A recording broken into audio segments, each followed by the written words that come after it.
bienvenue pour la visite du fort de Montalban.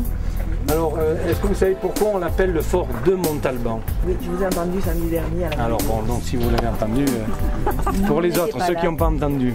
J'ai pas entendu. Alors tout simplement parce que cette colline était donc un site militaire, c'était un rocher, tout à fait sans végétation, jusqu'à d'ailleurs début du XXe siècle il n'y avait aucune végétation sur le sommet, et elle est composée de roches calcaires blanches. Et tout simplement le gouverneur André Provana de Leyny en 1557, quand le projet démarre, il lui donne le nom de fort de et non du Montalban. Fort de Montalban à Alban Albanis le Blanc, donc ça veut dire le fort qui est posé sur un rocher blanc, voilà le nom. Par contre, et c'est toujours l'erreur qu'on fait à Nice, même quand on est petit niçois, comme nous tous, eh bien on pense que c'est la colline du Montalban et là-bas c'est le Mont Boron. Non, tout ceci est le Mont Boron.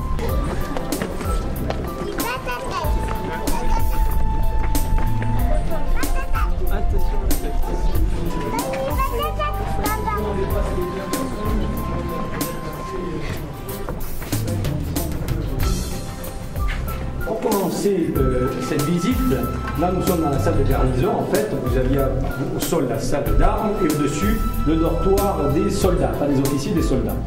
La garnison était composée entre 50 et 70 hommes. 70 en cas de conflit, je dirais, et 50 en permanence. Enfin bon, l'été c'était agréable, mais enfin l'hiver quand même, il devait quand même... Parce que c'est en état, donc vous voyez, des aérations de partout, bon, c'était quand même un site militaire. Alors, pour commencer et comprendre un peu l'intérêt de ces fortifications, il faut revenir à l'histoire de la maison de Savoie. Vous avez ici représenté le département qui est aujourd'hui les Alpes-Maritimes, avec ici le comté de Nice historique, qui à partir de 1388 va être rattaché à la maison de Savoie. Alors, on oublie de le dire, d'ailleurs il en fait le lieu de la puissance économique, des échanges et stratégiques. Donc 1388, c'est une date très importante pour le comté de Nice. À partir de ce moment-là, la maison de Savoie se retrouve à la tête d'un État avec deux composantes, la Savoie et le comté de Nice. Il faut attendre que 1419 pour que la maison de Savoie récupère l'intégralité du Piémont. Et là on voit cet État de Savoie en trois parties. La plaine du Pô, c'est-à-dire la future ouverture de la péninsule italienne, les Alpes, la Savoie et la Méditerranée. Mais ce n'est qu'en 1419 que l'État de Savoie récupère le Piémont. Donc vous voyez, il y a eu des racines et des ailes d'ailleurs sur la Savoie, ça a été un petit peu dommage parce qu'on n'a du tout parlé de ces aspects-là et ça m'a un peu attristé d'ailleurs parce que j'ai trouvé que c'était pas d'une qualité extraordinaire, c'est un peu dommage, on a complètement occulté cette partie de l'histoire et pourtant c'est la vérité. Alors pourquoi j'insiste sur ce point? Bien parce qu'en 1543, vous l'avez représenté d'ailleurs ici, sur ce panneau, c'est quand même un document assez extraordinaire qui se trouve au musée Topkapi d'Istanbul. Alors si vous décalez pour regarder un petit peu, que tout le monde en profite. Pourquoi je dis le roi maudit? C'est pas pour nous les Niçois, c'est pas le grand roi, c'est impossible. Pourquoi? Parce qu'il a détruit le château de Nice. Et il a aussi détruit une autre fortification. Cette personne, très peu de gens le savent. Au-dessus de Monaco. Le trophée de la Turbie.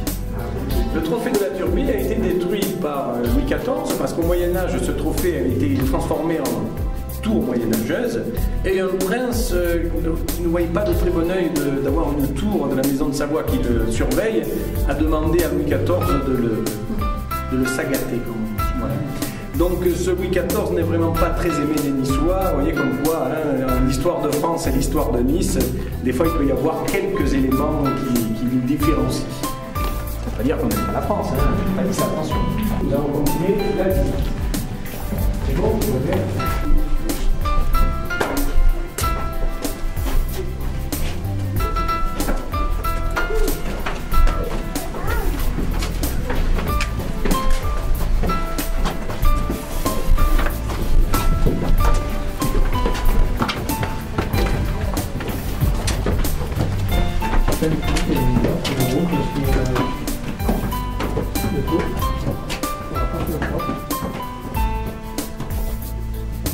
Nous sommes sur la terrasse du fort de Montalban.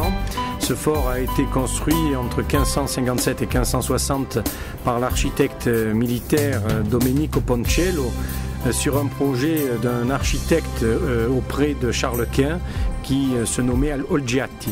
Ce fort est dû à la volonté du grand-duc Emmanuel Philibert qui avait souhaité, après le siège de 1543, de fortifier le port, son accès à la Méditerranée pour un État alpin qui était donc la capitale encore Chambéry. Et donc ce projet de fortification, très novateur pour l'époque, puisque ce fort de Montalban a été construit un siècle avant Vauban, était un des éléments de ce système défensif, avec d'un côté la citadelle de Nice sur le sommet de la colline du château et de l'autre côté, en contrebas ici en dessous, la citadelle de Villefranche. La citadelle de Villefranche avait pour objectif la protection de la darse de Villefranche qui était le port militaire des États de Savoie.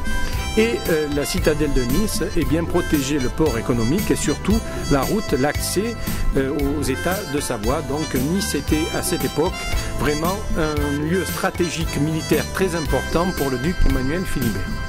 Alors aujourd'hui, 450 ans après la construction de son fort, puisque le fort a été mis en service en 1560, eh bien nous l'ouvrons au public avec un projet en plusieurs étapes. D'abord une exposition dans la pièce centrale, deuxièmement avec des jeunes guides des visites commentées du fort et de l'exposition, et troisièmement une documentation,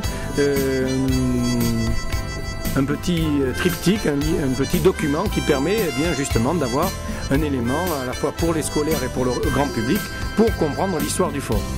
Le quatrième élément, eh bien, ça sera l'étude préalable qui va être lancée, c'est-à-dire avec les monuments historiques, le service départemental et le conservateur régional des monuments historiques, pour faire une planification pour la restauration du fort sur plusieurs années, comme il se fait dans tous les monuments historiques. C'est quand même un haut lieu de l'histoire du comté de Nice, et aujourd'hui d'ouvrir ce fort de Montalban, c'est faire prendre conscience aux gens aussi, et bien qu'un siècle avant Vauban, il y avait des fortifications militaires de premier plan, puisque c'est le premier fort dit à la moderne, pour résister aux nouvelles avancées des canons. Et surtout, ça ouvre une porte à travers le temps sur l'histoire, la culture et le patrimoine historique du comté de Nice. Et donc aujourd'hui, en cette année 2010, comme on peut le voir sur le drapeau qui flotte sur ce fort à nouveau, c'est une partie de notre patrimoine, de notre culture que nous souhaitons bien, le faire partager au plus grand nombre, que ce soit des Niçois, des touristes, mais surtout nos enfants, parce que la connaissance de ce patrimoine est la garantie que notre culture sera transmise. Donc d'aérodrome des années 40, on passe au deuxième aéroport français quand même. Je suis particulièrement émue et ravie à la fois d'avoir pu visiter aujourd'hui le fort du Montalban. C'est un joyau de notre patrimoine niçois. On a pu bénéficier de l'ouverture exceptionnelle au public et on a eu une visite guidée par une personne, je dirais, extrêmement expérimenté dans le domaine.